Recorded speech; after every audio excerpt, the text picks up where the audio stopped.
Sup, it's your boy Big Reg coming to you once again from the shadow of the big house. This time with a recap that we haven't done in a while. A Michigan loss. Yes, friends.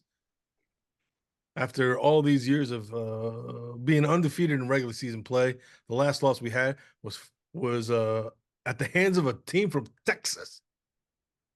And wouldn't you know, the home of Bucky's, Shinerbach, and Brisket done it to us again.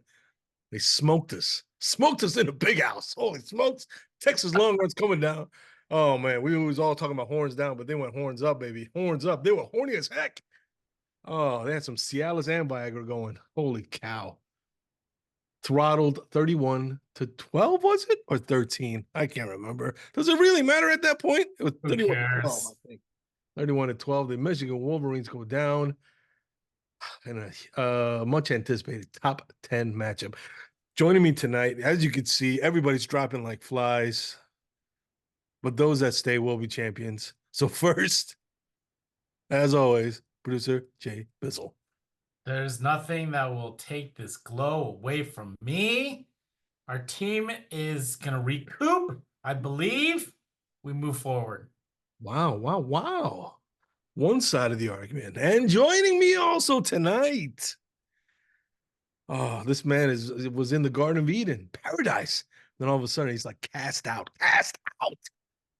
Oh, into the cold, ugly world. The one, the only, nameless guest. Forgive this little evening snack, fresh out of church group, rushing over here. Everybody taking a little too long in their prayer. What I really realized is Team 145 needs a lot of prayer. Whoa. Wow. There you go. There you go. Hold on. Good gravy. Here's a biblical word for the team. Have you all heard of Sheol? What? The depths. Sheol? Oh, shit. Yeah, it's hot. It's hot in Hades. Oh, God. It's not good. Let's get into it. Go Blue. Gosh. All right. You know what? Before we start jumping off the ledge, let me just say my spiel, and then I'll turn it over to you guys. I didn't think it was that bad. I didn't think it was that bad. Aside from the second quarter, kind of where the wheels fell off, right? Michigan could have had a chance to go into the half down by, I think it was by 7. Even when it was 17 to 3, we were driving. And I honestly still don't understand what happened. Colston Loveland, aka preseason All-American, aka identified as the best tight end in America, somehow gets the butterfingers. The butterfingers. And the ball just goes flying out of his hands. Turnover. Texas takes it down. Texas takes it down for another touchdown, makes it 24-3 going into the half. Instead of possibly 17-10 with Michigan getting the ball to start the second half. So I'm just saying there were some things that happened that I don't know. I can't explain. It's like the football god said, you know what? We're going to punish you for certain things. I'm not going to say what those things are. But it was almost like the football gods were punishing us. It happened right then and there. It's Aside from that, we had a chance. It's exactly how I said in my prediction last week. I told you guys we were going to lose this game. But again, I have to reiterate. I knew that we were going to lose this game, but it still doesn't close the door to what could be possible. And it's a good punch in the face to make sure that we understand where we are and where we need to be. So I think, you know, as always, we're very excited. We're very hopeful at the beginning of the season. I mean, we had something to be really excited about because of this defense, mostly being back, if not having a lot of people who had a lot of experience playing.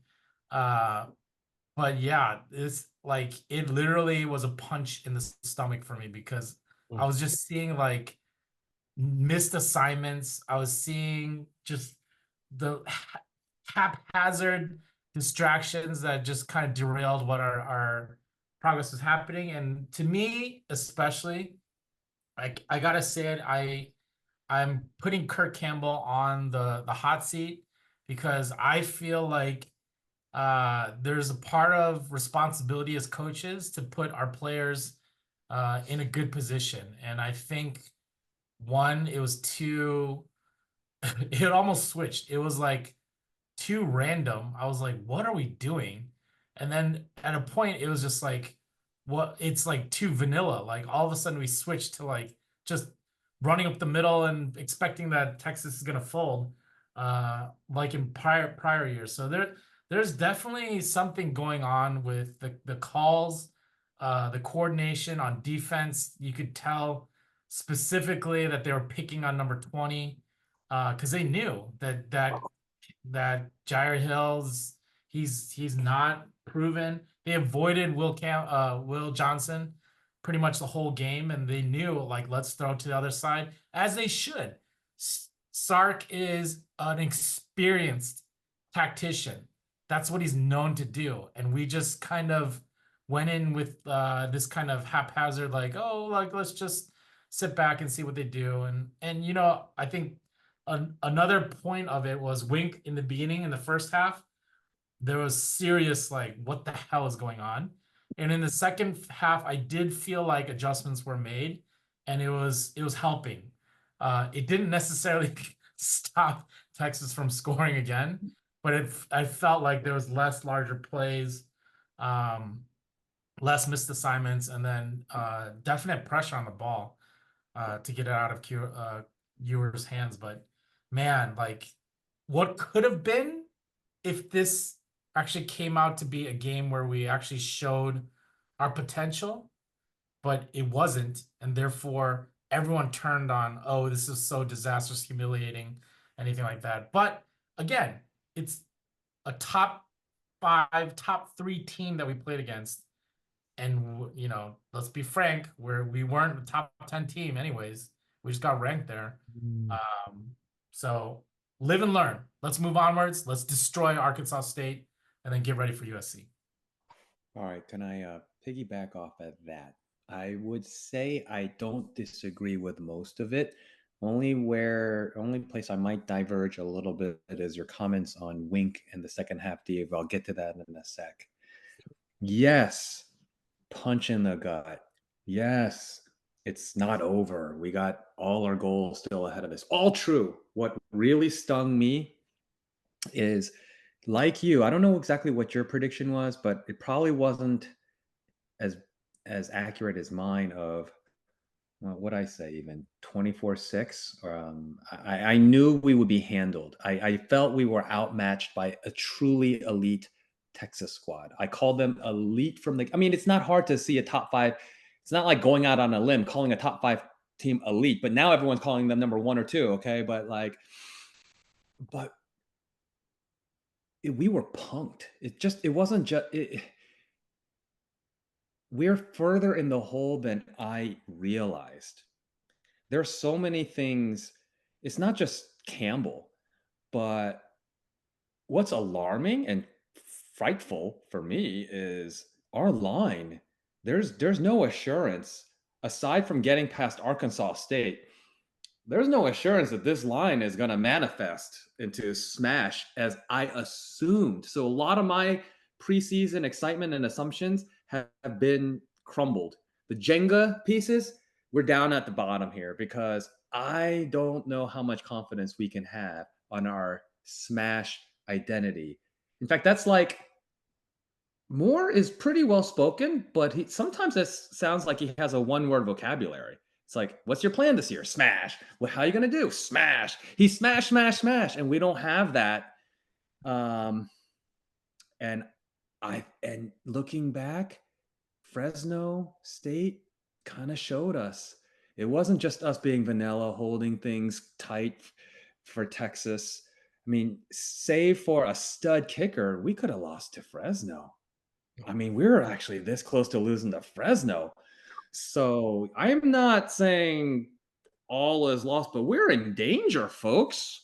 We don't know for sure that we have something here. And I was super hopeful because we've got stud guys. Will the Thrill, Mason, Colston, even Donna, who's going to come around later. We've got the pieces, but man, we got a lot of holes too. Warren Davis wasn't exactly the problem. I'm sure we'll talk a little bit more about him, but he can't bail us out. He is just, everyone has to be on point for Warren just to be that game manager. And we're fumbling, bumbling all over the place. Defense has holes. Those linebackers, weakness. They're going to get exploited again. It doesn't take a mastermind Sark to poke holes into there. UCLA is coming, and I know we're getting 2 games ahead of ourselves. I'm calling loss right there. So, gosh, UCLA. oh yeah, no, US. not UCLA, USC. Oh, even USC. still, USC. 2 weeks ain't even close to enough time to right this ship. We need like 4 or 5 weeks and a bye week on top of that. That's kind of what this team needs. All right. Let's bump the break just a little bit here. Here's all the bad stuff that I saw from the game that were concerning to me. Hill, number 20, was getting treated like version 3.0 of Morgan Trent. Let's not kid ourselves there. They identified him as the weak link and they went after him. But second half, we must admit, the abuse reduced significantly. Okay. Now it had a lot to do with the style of game that we were going against, et cetera, et cetera. But second half roll around, we still held them to only 7 points. So I take some solace in that. Okay. Everybody will say, oh, well, the game was well out of hand by that point. But again, I'm going to say you can't, throw out all the results. You know what I mean? Second half, they played defense a lot better. Okay. First half, the other thing that really concerned me defensively was the inability of the defensive line to get any kind of pressure in the passing game or against the passing game, which I thought would be the key to victory. I really thought that our defensive front would be able to put pressure on Quinn Ewers without the use of any kind of blitzing. Unfortunately, Quinn Ewers extended a lot of plays. He moved around in the pocket well. Not so much that he was, he turned into Michael Vick or Lamar Jackson all of a sudden, but he was able to move around the pocket comfortably to extend a lot of plays to convert on third down. That really, really killed us in the first and second quarters. So that was a concern to me. What else was a concern to me defensively? There was one other thing, but I can't remember right now. So we're going to move on to the offensive side of the ball. Offensive side of the ball, to echo what producer JB was saying before, the thing that I was really disappointed with was the fact that Kirk Campbell could not put any of our skill position players in a position to make a play. One extreme example of that was, remember when it was like third and short, and then we sent out the 3 receivers, basically all to the first down marker. Remember that play? And then not only that, but there was like a clump of 2 or 3 receivers that all went out together, so that there were like 4 DBs in that same area, and Davis Warren tried to jam it in there, gets tipped, intercepted. And I was like, how was that play ever going to succeed? So for me, there was those instances where the play calling gave the players zero opportunity for success. More than one occasion, you trot out Alex Orji, and that just fizzled. It just fizzled because, again, he's not running anything that's going to give Alex a chance for success or making a nice play. Because that especially, I think it was, again, on a third down, when we're trying to get a third down and short. What did he have him do? He just had him run up the middle. I was like, is this Jalen Milroe in the Rose Bowl? Is that what we took or not? It was a horrible play call. And guess what? The results spoke for themselves. So that to me was the most distressing thing coming out of the game. The other stuff, like we were saying, like missing assignments, sloppy tackling, drop passes, not being on the same page. Remember, there was that one interception that Warren threw, and Colson Loveland and him were not on the same page. Colson Loveland just kept going deeper on the route instead of cutting it off. Remember that one? That was another turnover in the first half. So it was all those kind of, and then of course, like we said before, the Colson Loveland, whatever, just shaky hands. I don't know what happened. Again, I don't know what happened there. But for whatever he just vomits the ball. So those are the kind of plays I'm like, you know what? I'm really disappointed those happened, but those are easily, I shouldn't say easily, but those are correctable from week to week, I think. Oh, Nameless is like, he just gave a head smack. Holy smokes. I think those are correctable. The thing that concerns me more, though, like I said, is the lack of creativity from the coaching staff. That has me worried. Because you could coach mistakes out, but you can't instill creativity into the mind of a coaching staff. So that's what has me worried right now.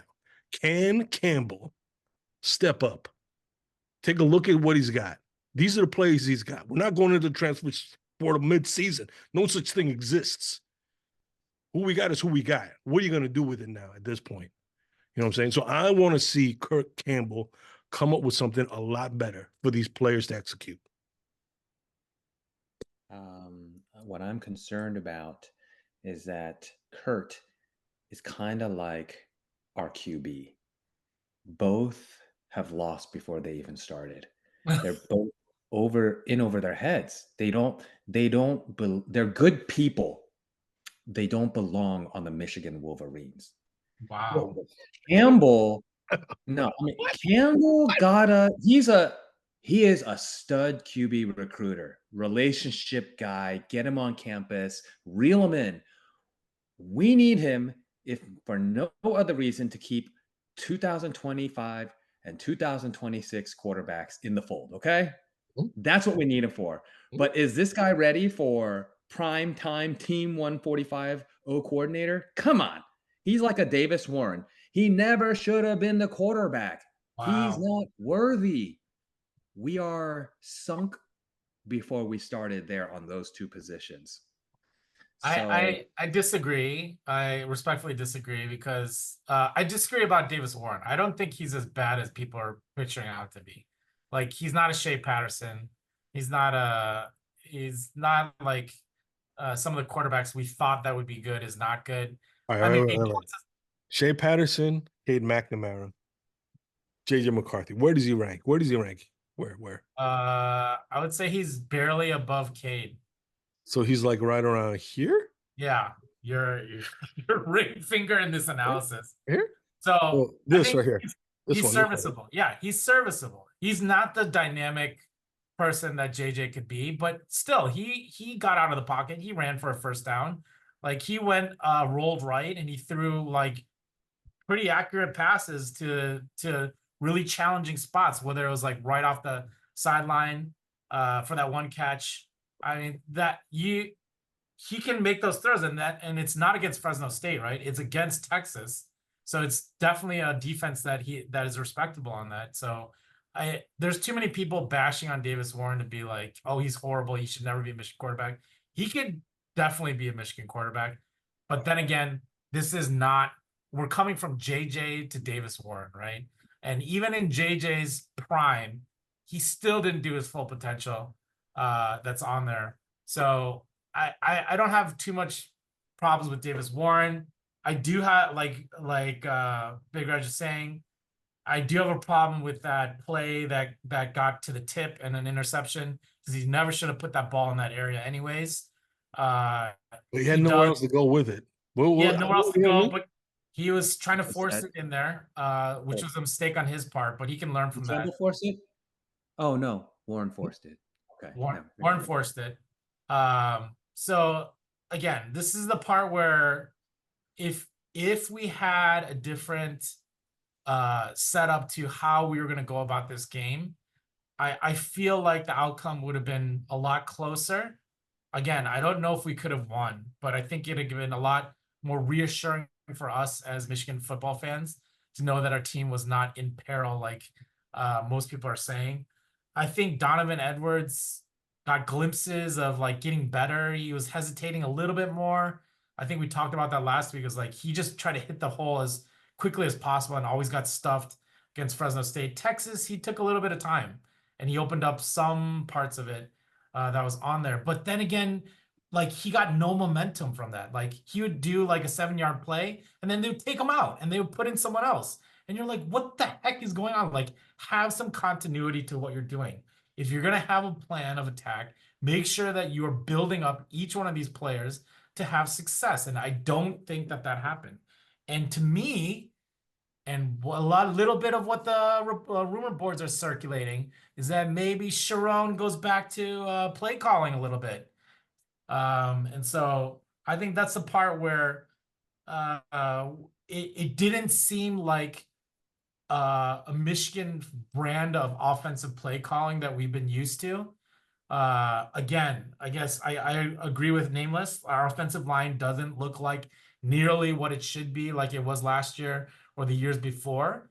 But I still think that if you're going against an 8-man front and you're trying to jam our quarterback up through the middle to get a first down, you're the most moronic play caller there is possible. And so I put it all. I'm sorry, I put it all on Kirk Campbell. I'm sorry, I put it all on Kirk Campbell. Oh man, this is like an episode of Growing Pains. There's a lot of talk about Kirk Campbell going on right now. You know what I'm saying? Show me that smile again. Come on. Don't waste another minute on your crying. We'll make it. Donovan Edwards had 1 catch for 2 yards. Did we not see how Donovan Edwards is as a pass catcher out of the backfield? Here's the thing, We have no dynamic wide receivers. Why aren't you passing to your back? Why aren't you passing more? I was gonna say, how much of it do you put on each position group? So like the skill position players, how much do you put on? How much do you put on Davis Warren? How much do you put on the line?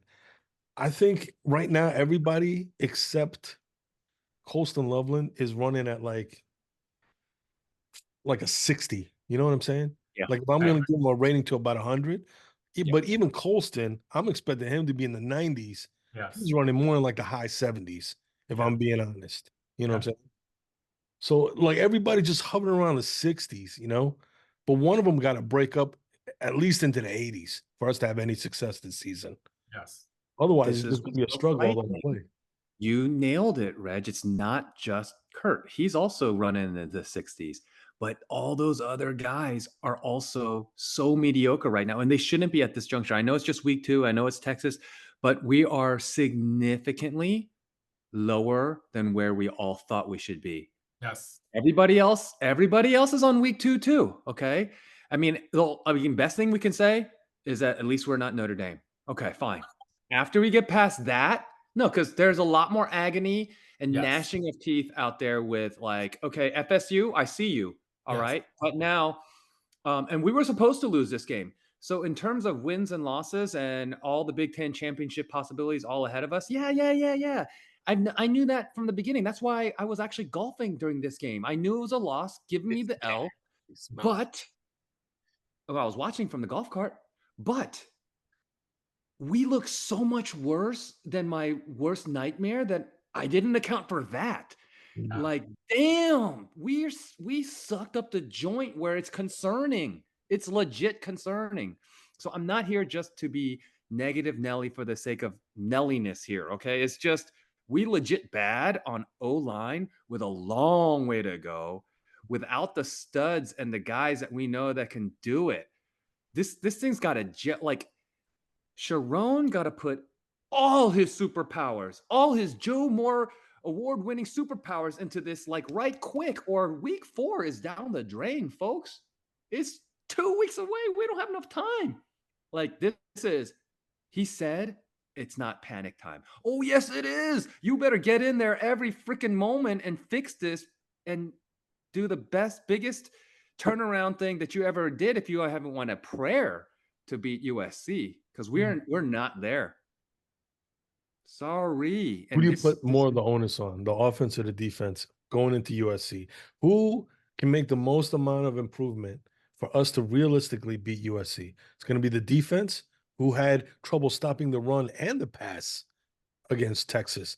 That was the point I forgot to make before. That was the other big disappointment for me, was the fact that our defense got run over in the passing game and the running game. When I'm playing EA Sports College Football 2025, the foundation of my success is always stop the run first. And then I unleash the dogs from hell on the long, passing situations. But this team, again, I thought they'd be able to stop the run, no problem, especially with the size that we had up front, with our two potential All-Americans up front. That did not happen. They got run over instead in the first half. And the fact that we could not get pressure from our edges. Oh, that was the other thing. Our edges. What happened to our edges? What happened to them? Did we even get a single sack that game? No, I didn't even know zero. we got many pressures. We had 0 sacks that game. Oh, mamma mia. Remember we were singing the praises of Stewart. Oh, last game, and now this. Zero pressure. Yeah, I mean it's offensive line on Texas. Those guys are big boys too. Like it's not a Fresno State, right? Even though Fresno State played really well, Texas, their line alone, their defensive line alone, right? They have better lines than we do. So that's our strength is obviously our defensive line, but then our rotation is not as deep as it once was. So that's also, I think you could see it. Like our guys were like pretty huffing and puffing, especially when the turnovers happen quickly and then they're back on defense again. I mean, that's a recipe of disaster when you have to go stop them for 70 yards and then you rest for like 5 minutes and then all of a sudden you're putting your helmet back on because they got turned it over in the 30-yard line. It's like, come on, give us a little bit of time to be able to do that. So that's when you need Benny Herbert to get in there and kind of help him dig deep for that little bit extra. You know what I'm saying? But we didn't have yeah, it points to a lot of stuff, but I mean, we can't say that each one of these parts is just separate from one another. They're all synergistic, right? It all works together to have a working formula, and that's, I think, from the nameless perspective and from my perspective, it was so disjointed. It was so like not like what we were used to, because we used to be a finely tuned machine that even despite our offensive inability sometimes last year, we're still cognizant of knowing that, yeah, our defense is going to stop them to give our offense time to do something. Our offense is going to run the ball, so it'll give our defense time to be able to chill and rest out on these things. Getting a first down, 3rd and short, that was automatic. We were like, no matter what, we're going to run the ball down your throat. And now we can't even do that. So I think all these facets in this Texas game came out. And yeah, that was the most alarming part, is that we thought it might be just a couple things that were kind of like out there, but seeing every single one of these things kind of in their own way not work towards our benefit really was shocking. It was shocking. I was sitting there during halftime. I was like, are you kidding me? Like there's no way that we are this much down on Texas when I know that we're capable of more. And then when we came back out of the halftime and we did nothing with it, then I was like, oh my gosh, like, are you kidding me? Like, let's bring that back. But in hindsight, it was such a letdown. But afterwards, unlike Nameless, my hopes started to churn a little bit more.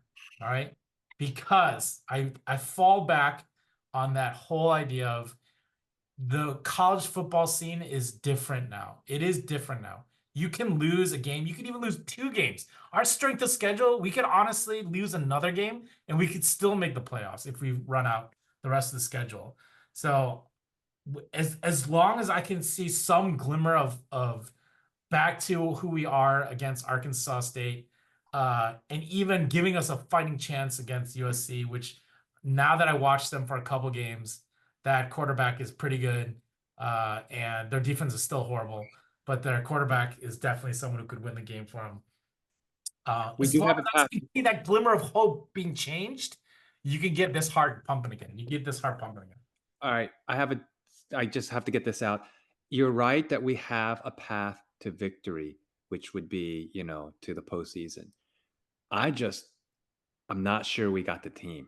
now that I've seen like reality has set in with my eyes through the eye test, sniff test, whatever you want to say. But like what I've recalibrated, I always counted Texas, Oregon, and the Buckeyes as the three L's, and still us getting in. That's what I saw preseason.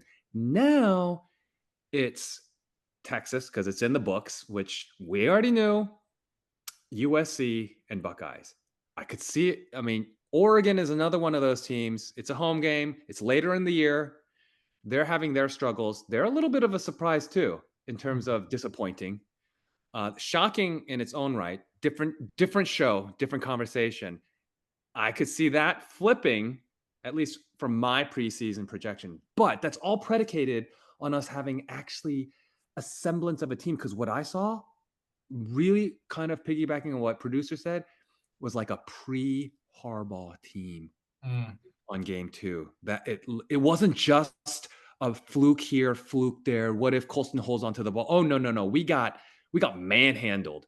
And the second half, whatever. Here, I promised I'd get back to that. No. Big Red, you're a car guy. That was just like Texas taking their foot off the gas.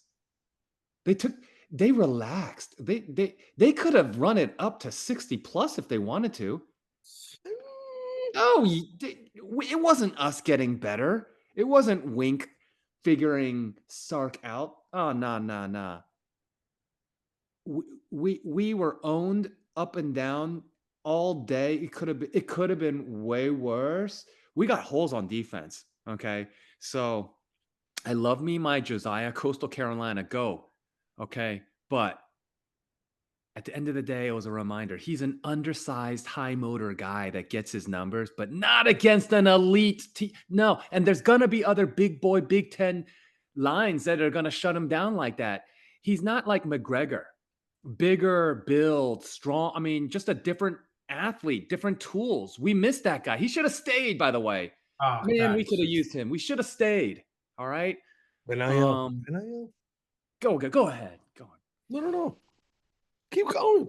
You were Okay, on. well, no, it's just that these holes are worrisome and deep. Like now, I realize what I saw is like we are good D against Minnesota, against Arkansas State. We're not elite D. There's too many holes. Like our linebackers, future troubles. They are a liability. Watch. You'll see. Like we got exposed. Those we're soft in the middle. Okay, and that's concerning. So if they got a good tight end game, RB game, there's plenty of places to attack. And Jair's got to grow up quick. The only saving grace, he's young. He's going to get better every week. So number 20, don't dog him too much. I'm actually high on him. He's going to be like our number 1 corner soon when Will the Thrill's gone. We don't have anyone better than him to be our number 2. So we got holes on this defense. And one silver lining, tongue in cheek. Good thing we're going to have one of our stud D tackles back next year. He ain't going anywhere close near the draft at this rate. Oh my God.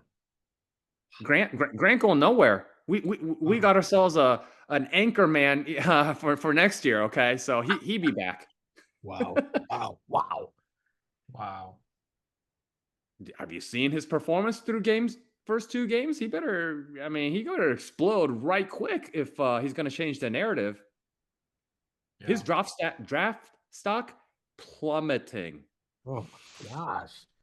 Good gravy and doom and gloom. Holy cow. Just do you deny? Oh.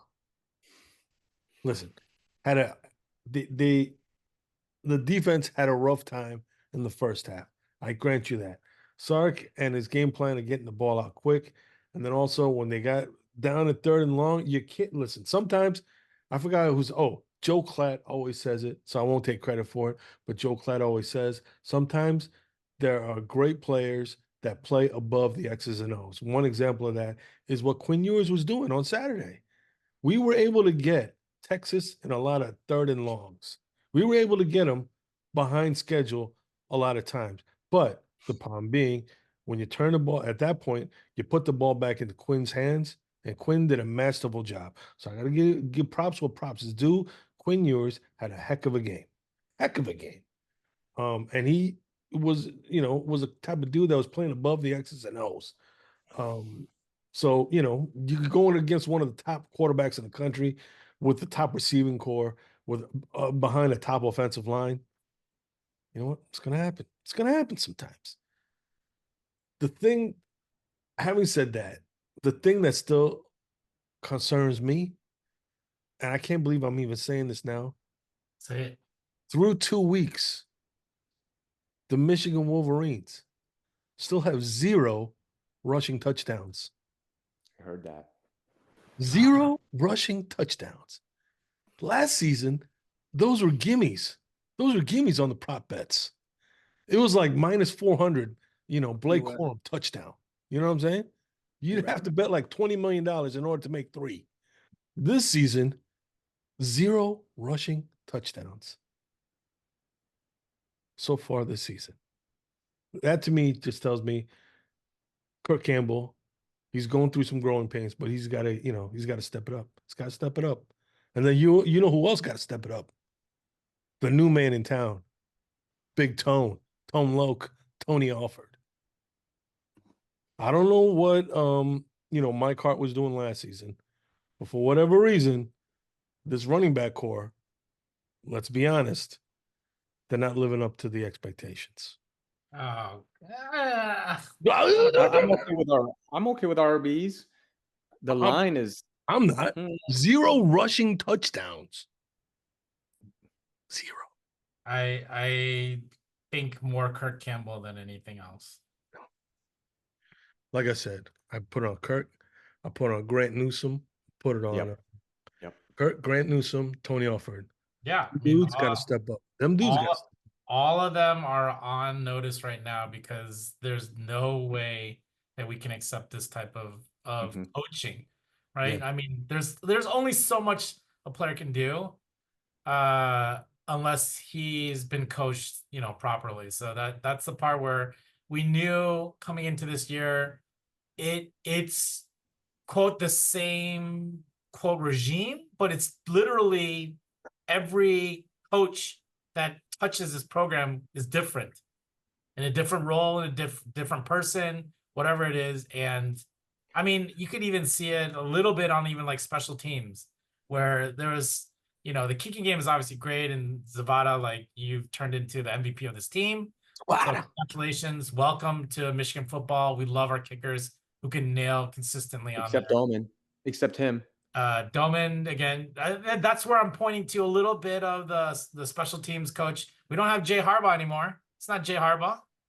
We've been so used to a standard, and this is why Sharon, you're getting a little bit of heat about that because you said we need to stick to the standards that we're used to, the process. So this is exactly why. Even I talked to Bagman. Of course, Bagman chimes in. Doesn't know Sharon Moore is the man for the job. That's on there. Even calling him like a Mike Tomlin of college football. So Bagman, I know you're listening. Didn't Tomlin win a Super Bowl? Yeah, but he said he didn't win it with his players. He won it with whatever. But anyways, so that's the part where I want to see progress, and the coaches need to be leading these young guys into it. And I think there's stability in terms of having Sharon around, right? He was essential. He led us through the last part of our season last year, so it's not like a completely new coach. He literally was coaching the team by himself for 4 games in the most important games in our whole season, and he led us through there appropriately. So I know Sharon has it in him. It's how does he tweak these assistant coaches to be able to get this team to work where it needs to be. So Arkansas State, I want to see a drubbing. I want to see an absolute drub. No, like conservative anything. Just give these kids an opportunity to feel like what it means to dominate. And I feel like if we have that kind of momentum going into USC, and like I said, I knew that this season would not be undefeated. We were going to have losses, but the USC one is almost a must win, in my opinion. We have to win that game at home. and we have to win one of the other two big games in the rest of the season in order for us to have any chance that's on there. So yeah, the goals are still out there, but this Arkansas State is not just practice. It should be everything about execution, everything about making sure these kids know what they're doing so that they feel comfortable going into USC. Again, at home, right? It's a big home game. A lot of people are coming. I can't even believe how many stars, celebrities were at this UT Michigan game, and we came out like that. That's like embarrassing. That's the embarrassing part that I feel with Nameless, is that we had so much possibility, even if we were like close, right? It was game was close, and we poured our hearts out. There's no doubt in my mind. Every single one of those recruits, every single one of those celebs, every single one of the alumni that was all there at the game would feel like, oh man, they gave their heart out. They played against a great team. Yeah, they, again, like in CFP 12 team playoff, okay, we got a loss, but we're gonna learn from this and move onwards. But to feel that kind of dejection, Nameless, I understand. I understand that's on there, but this is why I'm hoping, again, this is where the hope starts to grow, is that out of this disaster, that next game we'll just, Kurt Campbell was saying like, oh yeah, we're not going to be vanilla, we're not going to blah blah blah. I've seen nothing of the sorts. This is why I'm very like on Kurt Campbell, be like, what the heck are you doing with our team? Gosh, good gravy. I don't know. Well, yeah. At this point, the team is still a big unknown in a lot of ways. The biggest unknown being, can they make the necessary improvements to become even a factor in the Big Ten at this point? Because there's a lot of teams that have gotten a lot better. Nebraska, clearly a much better squad. Yes, absolutely. Michigan State, even though they pulled a lucky one out of their kundangs, you know what I'm saying? I would say at this point, Michigan State has a better quarterback room than we do. Future. He's dynamic. He's dynamic. And I'm just gonna say this. I just wonder what our season would be looking like if we had offered Kyle McCord in the transfer portal like I had wanted us to do. I just wonder. Could we? I'm with you. You know what I mean? What would we be looking like? That would have been the ultimate twist in this rivalry between OSU and Michigan. If Kyle McCord jumped ship, joined Michigan and led them to another college football playoff at the expense of the Suckeyes. Q's 2-0. Kyle McCord defeated Georgia Tech. That was pretty telling. He's having a good season. But given the lack of production from our skill positions, who knows? Maybe he would be struggling as well. I don't know. Anyway. Too much negativity. Oh my gosh. It's just cloaked upon me, you know what I mean? It's like a volcanic ash just covering me, like a disaster from old Pompeii. You know what I'm saying? It's got to shake it off me. Just shake it off. It's like Sauron tainting your mind slowly but surely. You just got to shake it off and just be like, listen, I'm a survivor. We survived the Vesuvius explosion and we're still here. Okay. And now we look forward to the next game, the Zavada Bowl, Arkansas State versus Michigan. My prediction for that game, Zavada and company redeem themselves in the big house. Gonna come out big winners. That's his old team, right? Yep. I think basically we traded Zavada for this game. That's what we said. We said, well, look, you give us Zavada, we'll give you a home game at the big house and we'll pay you millions of dollars. Yeah, that's what it was. That's what it was. It was a good old-fashioned horse trade. You know what I'm saying? And I think both parties are happy at this point. Yeah. But my prediction, 41-10, Michigan. 41-10. Wow. We're doing predictions already. Go ahead. Speaking of giving away millions of dollars, since you mentioned it, just one last jab at the Fighting Irish, who gave away literally that much to Northern Illinois for the privilege and the pleasure to get embarrassed at home. I love it. Yeah, but as much as I want to pile on Notre Dame, I can't, because memories of I don't even have to say who it was. Still haunt me. Still haunt me. So anytime there's a big upset in college football, I always think, thank goodness there's another one. Oh yeah. The sting Oh yeah. of ours kind of lessens a little bit more. So thank you, Northern Illinois. Thank you, Northern Illinois. We got 2 people who responded on the previous video. Moses Supposes said, glad the pot is back, and predicted Michigan over Texas 38-28. Didn't happen that way. And our good old friend Eric Rowe, always there to support the pod, says, I predict an 8-4 season and a 1927 loss to Texas. Eric, you were pretty close on that, and always thank you for writing. Please, if you have any thoughts about this team and what we should not be focusing in on, or what needs to be better, please put in the comments. Click like, subscribe, send it to your friends. Let's get to 10,000 followers. You're crazy. You're nuts. But I like the enthusiasm. Predictions from you guys. Like I said, mine 41-10, Michigan. I'm gonna just go crazy. I'm gonna say Michigan 56, Arkansas State 3. Oh my gosh, this guy. That's what I want to see. That's what I would be satisfied with. 56-3. How dare you, sir? I'll accept it though. Who am I to say? Eight touchdowns. 8 touchdowns. I want 8 touchdowns. So I'll give one out, but I'll also say it completely doesn't matter. I'm going to represent square in this moment, because a totally square perspective here is it doesn't freaking mean anything. Wow. Any score, mine's going to be 38-10, okay?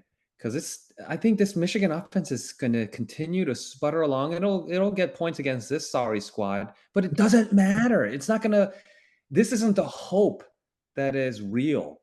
We can't garner any false hope from a shellacking onto Arkansas State. So as much as I wanna hope, it's the main reason why I came on, to just try to get some of your all's crazy optimism to infuse me and cleanse me and just soothe me, because I'm hurting as a Wolverine, faced with the horror of the reality of what our team is. It's like, oh. So thank you for your efforts. I'm not sure how much hope you actually did infuse me with. From the sounds of it, zero hope. We have until the USC game, we won't know. So we'll see. All right. Yeah. Do you have any prop bets for us that we should be taking this week? My prop bet of the week is Colston Loveland anytime touchdown. That's automatic. Of course, it's gonna take that. No, that's not an automatic. Given the way that's not going off the deep end. Of course, you're the only one who can score on this goddamn team. So then, give another prop bet. Well, what's your prop bet of the week? I'm gonna say each Khalil and Donovan with rushing touchdowns. Wowzers. Okay. Any prop bets for the week? Nameless guest. I don't know how to do all that stuff. I just know that all 3 wide receivers will disappoint again. How about that? So nameless guest is going under. He's going under on all the wide receivers. All the receivers. Yeah. He's taking the Actually, under. That's a horrible bet, because Samaj might get a fluke something or another, because that guy's he's got a little spunk when it comes to the also rans. So that's where he's got a little dog in him. Yeah. You know what I mean? You know, he's a little bit smaller, he's a little undersized, but he's got that dog in him, which I like. And how many times did we use that? We like second half we used it a little bit more. Second half we did. We got him a couple more times, you know what I mean? But all right, so you have a nameless guest says take the under on all the receivers. I have Colson Loveland, anytime touchdown. Producer Jay Bizzle has anytime touchdowns for both running backs. That could be receiving or rushing. I say rushing, but you can do both. It doesn't matter. Yeah, it doesn't matter for the betting wise for the parlay. Yeah. So there you go, folks. Put that. We're doing like ESPN bets now. We're doing ESPN bets right now. I'm just saying. Do we cover? Yeah, that's the last week we covered, because we didn't put any kind of win or lose. We just went with some props and some yardages, and we won our conservative bet, so we ended up with a little bit of profit on the day. Wow, not too shabby. What's the spread on this game? want to say it was like 21. I can't remember, but it's it's not going to be a close game, not according to Vegas. But we'll see. We'll see. Anyway, gents, as always, might not have made a lot of sense, but you know what? We had a lot of fun trying to make sense of this crazy Michigan Wolverines season thus far. Raise our glass to Team 145, fine young men and the coaching staff that make it up, and hopefully, they get a little bit better. And we say, go blue. Go blue. Go blue.